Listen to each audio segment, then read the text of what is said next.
Welcome to Luca is a Billionaire, where the only thing I invest in is your answers.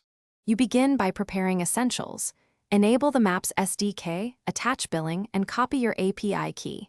Install React Native Maps via NPM or Yarn, then link native modules if needed.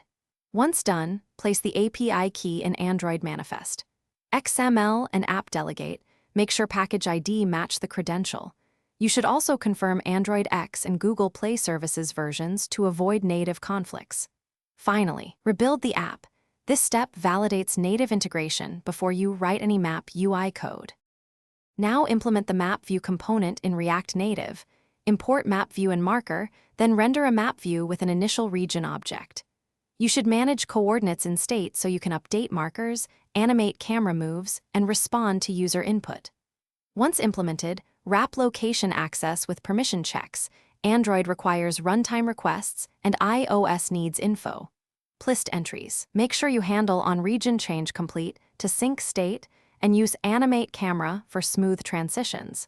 This prevents janky updates when new location. To finish, test the map on physical Android and iOS devices while verifying the API key returns valid responses. You should optimize for performance by clustering many markers, memoizing marker components, and throttling region updates. Once done, implement appropriate error handling for permission denials and network failures.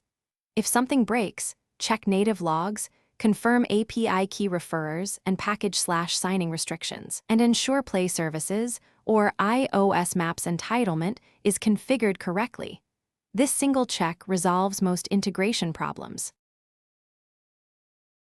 Thanks for watching and please subscribe. It's the best investment you'll ever make.